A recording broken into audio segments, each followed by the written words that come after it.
Hello friends, स्वागत है आपका अपने यूट्यूब चैनल साइंस स्टडी के ऊपर।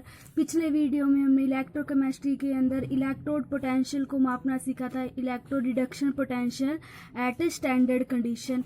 अब देखो नरस्ट इक्वेशन के द्वारा हम नॉन स्टैंडर्ड कंडीशन के अंदर, मतलब कि जो नॉन स्टैंडर्ड इलेक्ट्रोड्स है उसके लिए भी क्या माप सकते हैं, इलेक्ट्रोड पोटेंशियल को मापेंगे। ठीक है, अब देखो नरस्ट इक्वेशन किसके हेल्प से करते हैं हम, ये नर्स इक्वेशन की हेल्प से करेंगे। क्या कहा हमने कि पीछे हमने क्या कहा था, रिडक्शन पोटेंशियल मापना सीखा था। ठीक है, किसके लिए, स्टैंडर्ड कंडीशन में। अब हम रिडक्शन पोटेंशियल है जो इलेक्ट्रोड पोटेंशियल उसको मापेंगे किसके लिए, नॉन स्टैंडर्ड कंडीशन में। कौन सी कंडीशन में, नॉन स्टैंडर्ड कंडीशन। ठीक है, और नॉन स्टैंडर्ड कंडीशन के लिए इलेक्ट्रोड पोटेंशियल को मापने के लिए हम किसका यूज करेंगे, नरस्ट इक्वेशन का। किसका यूज करने वाले हैं, नरस्ट इक्वेशन। अब देखो स्टैंडर्ड कंडीशन क्या होती थी, याद है हमें क्या कहा था हमने, स्टैंडर्ड कंडीशन में टेम्परेचर क्या रहेगा हमारे पास 298 केल्विन, प्रेशर है वो हमारे पास कितना होता था 1 एटमॉस्फेयर।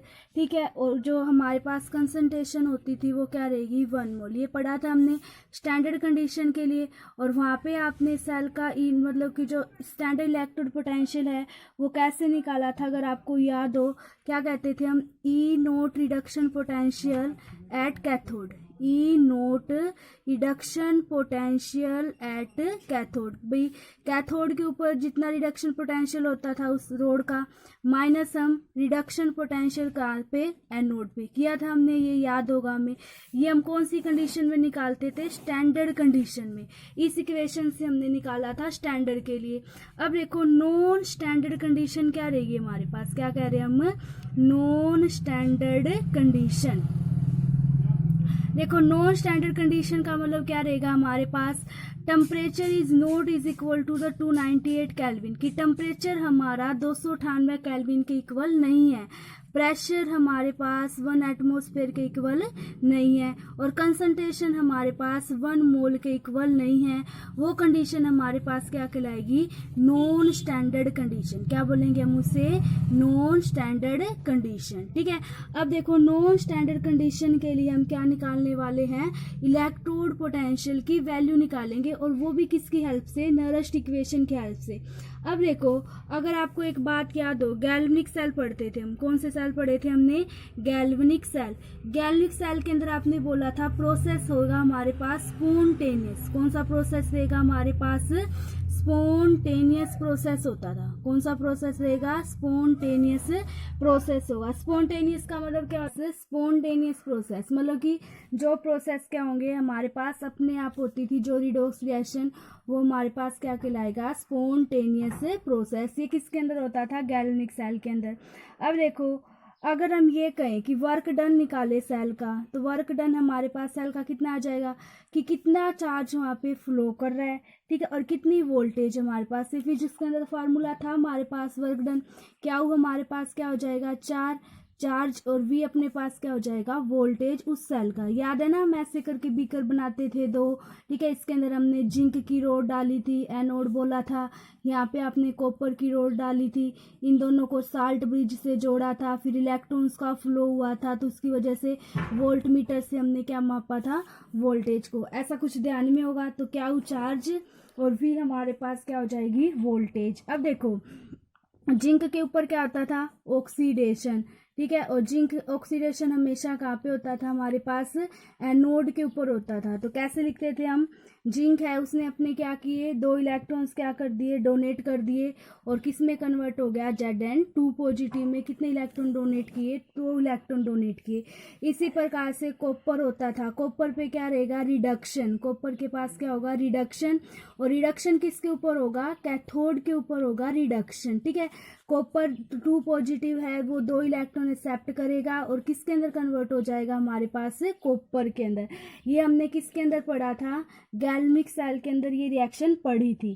ठीक है, अब देखो इस इक्वेशन से हम काम लेने वाले, यहाँ से नरस्ट इक्वेशन को निकालेंगे। ठीक है, देखो क्या लिखा हमने, वर्क डन। वर्क डन हमारे पास किसके इक्वल आ जाएगा, क्यू इंटू में किसके इक्वल आया, वो वी के इक्वल आया। ठीक है, अब देखो चार्ज निकालना सीखेंगे आप। चार्ज ऑन 1 मोल इलेक्ट्रॉन्स, क्या कह रहे हैं हम, चार्ज ऑफ 1 मोल इलेक्ट्रॉन, की 1 मोल इलेक्ट्रॉन्स है उसके ऊपर कितना चार्ज होएगा, बताया था मैंने 9654 कूलम पिछले वीडियो में। और 96 कूलम को हम क्या बोलते थे, 1 फैराडे, क्या बोलते थे इसे, 1 फैराडे, किसके इक्वल होगा, 9650 कूलम। ये हमने निकाला था फैराडे के फर्स्ट और सेकंड लॉ के अंदर, याद है। ठीक है, अब देखो क्या हमारे पास कैसे निकालेंगे हम चार्ज, तो जितने मोल इलेक्ट्रॉन्स होंगे वो हमारे पास क्या हो जाएगा, चार्ज। अगर 1 मोल इलेक्ट्रॉन्स पे 1 फैराडे चार्ज है तो n मोल इलेक्ट्रॉन्स पे कितना हो जाएगा, n इंटू में क्या हो जाएगा हमारे पास f। ठीक है, अब देखो अगर ये जो वोल्टेज है हमारे पास, जो हम निकालते थे वोल्टेज, उसको हम क्या बोलते थे, ई ऑफ सेल, मतलब कि हमारे पास क्या होता था, उसका जो रिडक्शन, जो हमारे पास सेल का जो पोटेंशियल है वो किसके इक्वल होता था, हमारे पास वोल्टेज के इक्वल। तो दोनों वैल्यू लिख ली हमने। ये देखो क्यू की जगह लिखने वाले हैं एन एफ, क्या लिख दिया हमने, एन एफ, मतलब कि number of electrons multiply bye हमारे पास क्या रहेगा, 1 फैराडे, मल्टीप्लाई में वोल्टेज की जगह हमने क्या लिखा, ई सेल। ठीक है, अब देखो अगर हमारे पास प्रोसेस स्पॉन्टेनियस है तो डेल्टा जी की वैल्यू अपने पास क्या रहेगी, नेगेटिव, डेल्टा जी की वैल्यू क्या होगी, नेगेटिव। अब देखो कितना वर्क होगा, कि गिब्स फ्री एनर्जी के अंदर जितना चेंज होगा वही हमारे पास क्या रहेगा, वर्क रहेगा। अब डब्लू है वो किसके इक्वल हो गया, माइनस डेल्टा जी, किसके इक्वल हो गया, माइनस डेल्टा जी। अब देखो हम डेल्टा जी को क्या लिख सकते हैं, डब्लू बताओ किसके इक्वल था, एन एफ ई सेल, ये लिखा हमने। अब देखो ये वाली वैल्यू नेगेटिव, तो इसके आगे यहाँ हम नेगेटिव लगा सकते, तो इधर ये नेगेटिव हो गया, तो ये हमारे पास क्या आ गया, delta G G equal to N F E cell. ठीक है, अगर हम स्टैंडर्ड कंडीशन में लिखेंगे, स्टैंडर्ड कंडीशन में याद रख लो, कहीं पर भी स्टैंडर्ड लिखोगे तो वहां पे आपको ऐसे डॉट सी मिलेगी। ठीक है, तो delta G naught is equal to minus N F E naught cell, ये कौन सी कंडीशन हो जाएगी हमारे पास, एट स्टैंडर्ड कंडीशन। ये कौन सी कंडीशन रहेगी, एट स्टैंडर्ड कंडीशन, और ये हमारे पास क्या रहेगी, एट नॉन स्टैंडर्ड कंडीशन। समझ सकते हैं हम इस बात को। ठीक है, देखो हमने ये दो इक्वेशन कही, एक तो डेल्टा जी हमारे पास is equal to minus N F E, n F मतलब कि number of electrons multiply by में फैराडे, ये बोला ना कि 1 फैराडे किसके इक्वल रहेगा, 9650 कूलम।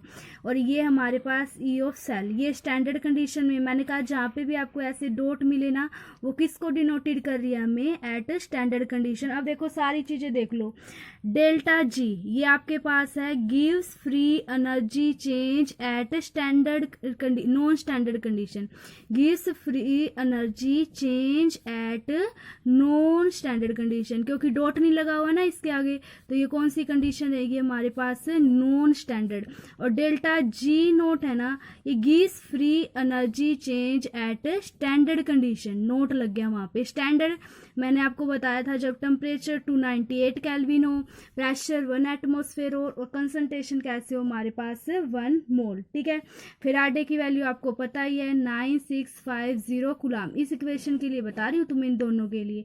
ठीक है, एन बताओ क्या रहेगा बच्चों, number of moles of electron, कि कितने इलेक्ट्रॉन्स वहां पे, number of moles of electron क्या कहलाएगा, एन। ठीक है, उसके बाद देखो हमने दो इक्वेशन निकाली, क्या निकाला कि डेल्टा जी है वो हमारे पास किसके इक्वल है, एन एफ ई, अगर हम नॉर्मल कंडीशन में निकाले, और ये डेल्टा जी नोट है ये हमारे पास कौन सी कंडीशन में रहेगा, स्टैंडर्ड कंडीशन में। ठीक है, अब देखो अगर आप ई नोट ऑफ सेल निकालना चाहो तो ये मैंने स्टार्टिंग में भी आपको बताया था कैसे निकालोगे, कि reduction potential at cathode, reduction potential at cathode, minus से हमने क्या माइनस किया था, E naught at standard condition, reduction potential at anode, कहा था हमने। ये मैंने आपको 2-3 बार सिखाया, अगर आपको ये नहीं आता तो इससे पीछे वाला वीडियो देख सकते हो आप। ठीक है, उसके बाद देखो हमने क्या कहा, ये निकाल सकते हैं हम। अब देखो अगर हमारे पास एक इक्वेशन आती है, डेल्टा जी है वो किसके इक्वल रहेगा हमारे पास, delta G naught plus R T log Q, इस इक्वेशन से हम नेक्स्ट इक्वेशन को निकालेंगे। क्या कहा हमने कि डेल जी हमारे पास, delta G is equal to delta G naught plus में क्या हो जाएगा, R T log n Q. ठीक है, अब देखो इसमें आगे हम पढ़ते हैं, ये इक्वेशन लिखी थी आपने लास्ट टाइम, क्या लिखा, delta G is equal to delta G naught plus R T log क्या रहेगा आपके पास, क्यू। अब देखो आर हमारे पास क्या रहेगा, गैस कांस्टेंट। आर को हम क्या बोलते होते हैं, गैस कांस्टेंट। और आर की जो वैल्यू है वो किसके इक्वल होती है, 8.314 हमारे पास 8.314 जूल पर मोल केल्विन। क्या बोलेंगे हम इसे, पर मोल केल्विन। ठीक है, अब देखो आर की वैल्यू आपको पता चल गई। अब हम इसी इक्वेशन को लिखते हैं जो हमारे पास, बताओ डेल जी किसके इक्वल था, बताओ NFE सेल पढ़ा था हमने। और डेल जी नोट किसके इक्वल था, बताओ, अभी अभी लिखा था N-NFE नोट सेल, है ना। यहाँ पे नोट लगा और यहाँ पे नोट नहीं लगा हमारे पास। अब देखो इस इक्वेशन को ही लिख रहे हैं, ये वाली जो आपके पास है, डेल्टा जी इज इक्वल, अब देखो डेल जी की जगह लिखो NFE सेल माइनस, ठीक है, is equal to minus delta G naught की जगह लिख रहे हैं हम यहाँ पर, डेल्टा जी नोट की जगह क्या लिखोगे, NFE नोट सेल किया हमने, प्लस में RT log क्यू, ये किया हमने। अब देखो पहले मैं आपको इस लोग का इसका और समझा देती हूँ, ln का मतलब क्या रहेगा। देखो ln है वो हमारे पास log e के इक्वल रहेगा, अगर बेस log e है। log e अगर हम निकालेंगे तो इसके लिए क्या रहेगा, 2.303 log 10। ठीक है, ये हमारे पास वैल्यू रखते हैं। ln को किस में कन्वर्ट किया हमने, log के अंदर कन्वर्ट किया है। ठीक है, अब देखो क्या भी आपको निकालना सिखाएंगे। सबसे पहले इस इक्वेशन को हम डिवाइड कर देते हैं NF के द्वारा, माइनस NF से इसको क्या कर रहे हैं हम, डिवाइड कर रहे हैं। थोड़ा सा ध्यान देना, किससे डिवाइड किया आपने इसको, माइनस NF से डिवाइड किया। तो अब देखो ये कट जाएगा, ये इसके साथ कट जाएगा, ये वाला बच जाएगा। क्या बचा आपके पास, E सेल, है ना, को आगे E naught cell at standard condition. अब यहाँ पे माइनस हो जाएगा क्योंकि ये नीचे की साइड माइनस है, तो क्या हो जाएगा RTNF बाय में क्या हो जाएगा, log क्यू। ठीक है, अब log की जगह आपने अभी अभी कन्वर्ट किया था कन्वर्ट, अभी अभी हमने क्या लिखा था, अब देखो E cell E naught cell, ठीक है, R अभी दिखाया था मैंने, गैस कांस्टेंट, R की वैल्यू क्या रही थी आपके पास, 8.314। ठीक है, अब बताओ F की RT हमारे पास हो गया। ठीक है, T हम कौन सी कंडीशन पे ले रहे हैं, टेम्परेचर। अगर टेम्परेचर आपके पास 298 केल्विन हो, ज़्यादातर क्वेश्चन में टेम्परेचर 298 केल्विन ही मिलेगा। ठीक है, log 10 और क्या रहेगा, क्यू। ठीक है, उसके बाद देखो हमारे पास क्या रहेगा, बाय में क्या हो जाएगा, NF की जगह बताओ क्या लिखोगे, 9650 कूलम। ठीक है, इस टाइप से। अब log 10 क्यू है, ये लिखा था ना हमने 0.23 इंटू में, इस टाइप से। अब इस सब को सोल्व करेंगे ना तो वैल्यू हमारे पास क्या आ जाएगी कि E नोट सेल है, अब यहाँ से सोल्व करने के बाद आएगा 0.05 N log क्या आ जाएगा आपके पास, log 10 क्यू।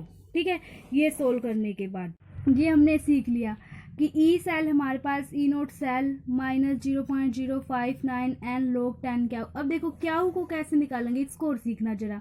देखो आपके पास कोई ऐसी इक्वेशन है कि कोई है, रिडक्शन हो रहा है हमारे पास। ठीक है, अब इसने इसके ऊपर N पॉजिटिव चार्ज है और इसने कितने इलेक्ट्रॉन एक्सेप्ट किए होंगे, हमारे पास N इलेक्ट्रॉन एक्सेप्ट किए। ठीक है, N इलेक्ट्रॉन अगर एक्सेप्ट करेगा तो किस में कन्वर्ट हो जाएगा, ये M के अंदर। जैसे देखो कॉपर 2 पॉजिटिव था, इसने 2 इलेक्ट्रॉन एक्सेप्ट किए तो किसके अंदर कन्वर्ट हो गया, ये कॉपर के अंदर। अब देखो क्यू हमारे पास होता है, क्या बोलेंगे क्यू को आप, रिएक्शन कोफिशेंट। क्या बोलते होते हैं इसे, रिएक्शन कोफिशेंट। क्यू को क्या बोलेंगे हम, क्यू को क्या बोलते होते हैं हम, रिएक्शन कोफिशेंट। ठीक है, अब रिएक्शन कोफिशेंट को कैसे निकालोगे आप कि एक्टिव मास ऑफ प्रोडक्ट, क्या रहेगा हमारे पास, active mass of product by में क्या हो जाएगा हमारे पास, एक्टिव मास ऑफ रिएक्टेंट कि कितने हमारे पास प्रोडक्ट का एक्टिव मास है, बाय में क्या हो जाएगा, रिएक्टेंट का। अब देखो यहाँ पे रिएक्टेंट क्या है आपके पास, Mn पॉजिटिव, और यहाँ पर क्या है आपके पास प्रोडक्ट M, तो M बाय में क्या हो जाएगा हमारे पास, Mn पॉजिटिव। तो ये हमारे पास किसकी वैल्यू आ गई, क्यू की वैल्यू आ गई।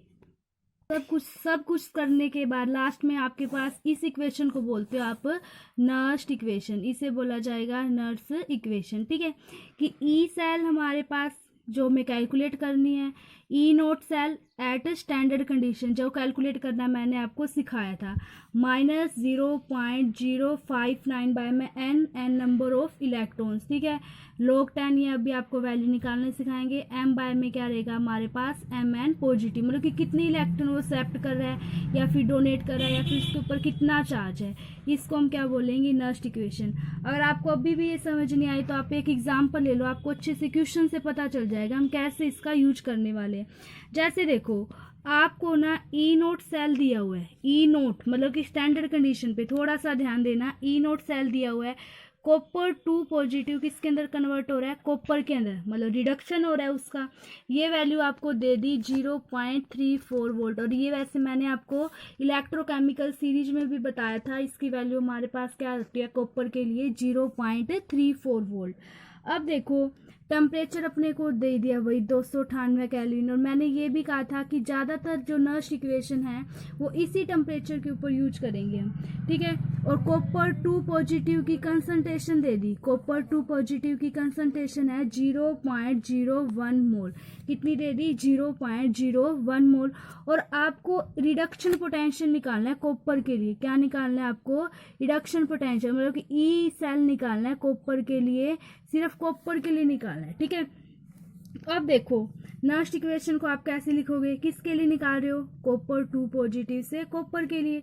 ये आपके पास ई नोट सेल, जो हम यहाँ पर ये लिखते थे ना ई नोट ऑफ सेल, अब इसको हम क्या लिखेंगे, ई नोट सेल तो लिखेंगे, बट किसके लिए ले रहे हो अब आप, Cu2 पॉजिटिव, और किसके लिए रहेगा हमारे पास, कॉपर के लिए, -0.059 एन बताओ कितने इलेक्ट्रॉन ट्रांसफर होंगे, अब यहाँ पर 2 इलेक्ट्रॉन ट्रांसफर होंगे, log 10 वही वैसे लिखेंगे। m बताओ मेटल कौन सी है, कॉपर, आयन कौन से बने, कॉपर 2 पॉजिटिव, लिख सकते हैं हम इस टाइप से इसको। अब देखो ये आपको पास वैल्यू दी हुई है, ई नोट ऑफ सेल दी है हमारे पास 0.34 वोल्ट, -0.059 बाय 2, ठीक है। अब देखो ये वैल्यू 2 दी हुई है हमारे पास, 0.059 बाय 2, फिर log 10 हमारे पास। अब देखो कॉपर के लिए हम कंसंट्रेशन 1 मारे क्योंकि एक ही कॉपर था, और कॉपर 2 पॉजिटिव के लिए आपको दी हुई थी 0.01, तो लिख दिया हमने यहाँ पे 0.01 m, ठीक है। अब देखो ये सोल्व करेंगे हम, 0.34 माइनस 0.0592। अब देखो इसको आप ऐसे लिख सकते हो, log 10 तो आपने सेम लिख लिया, अब 1 है, अब इसके अगर हम 10 इसको पॉइंट को उठाएंगे ऊपर 100 चला जाएगा, तो यहाँ पे क्या बच जाएगा 100। अब थोड़ा सा ध्यान देना, ये मैथ के वैसे फार्मूले हैं कि log 10 और यहाँ पे क्या है 100। अब बताओ log 10 तो आपने सेम लिख लिया, आप 100 को ये लिख सकते हो 10 की पावर 2 लिख सकते हैं हम। यहाँ पे एक फार्मूला लगता है कि log जो आपके पास a है और a की पावर आपके पास b है, तो आंसर आपके पास क्या हो जाएगा b।